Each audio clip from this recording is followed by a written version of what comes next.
Hello hi friends. ఈరోజు అయితే తెల్లంకాయలు పచ్చిమిర్చి కర్రీ చేస్తున్న ఫ్రెండ్స్. ఎలా ఉందో మీరే చూసి చెప్పండి. రెడ్ చిల్లీ పౌడర్ కాకుండా ఇలా గ్రీన్ చిల్లీ చేస్తే చాలా టేస్టీగా ఉంటుంది ఫ్రెండ్స్. అండ్ కలర్ఫుల్గా అండ్ హెల్తీగా కూడా ఉంటుంది ఫ్రెండ్స్. మనం కారం ఎక్కువ తీసుకోవడం కంటే పచ్చిమిర్చి తీసుకుంటేనే హెల్త్గా మంచిది.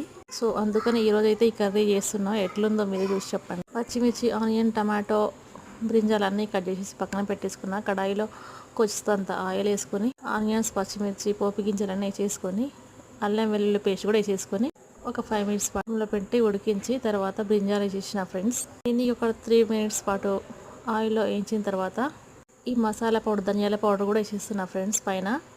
ఇక పైన మూత పెట్టేస్తే కొద్దిసేపటికి ఇది అన్ని పీసెస్లో కలిసిపోయి బ్రింజాల పీసులతో కలిసిపోయి చాలా స్మెల్ వస్తుంది. సూపర్ స్మెల్ వస్తుంది. టేస్టీగా కూడా ఉంటుంది ఫ్రెండ్స్. ఇంకేముంది, మనం టమాటో కట్ చేసేసుకున్నాం కూడా, అది కూడా వేసేసుకొని ఉడికిచ్చేసుకుందాం. చూడండి ఫ్రెండ్స్ ఎంత కలర్ఫుల్గా ఉందో, చూస్తుంటేనే తినేయాలనిపిస్తుంది కదా. ఒక 5 మినిట్స్ పాటు గ్యాస్ మీడియంలో పెట్టేస్తే ఇంకేముంది మన బ్రింజాల పచ్చిమిర్చి curry. Thank you for watching.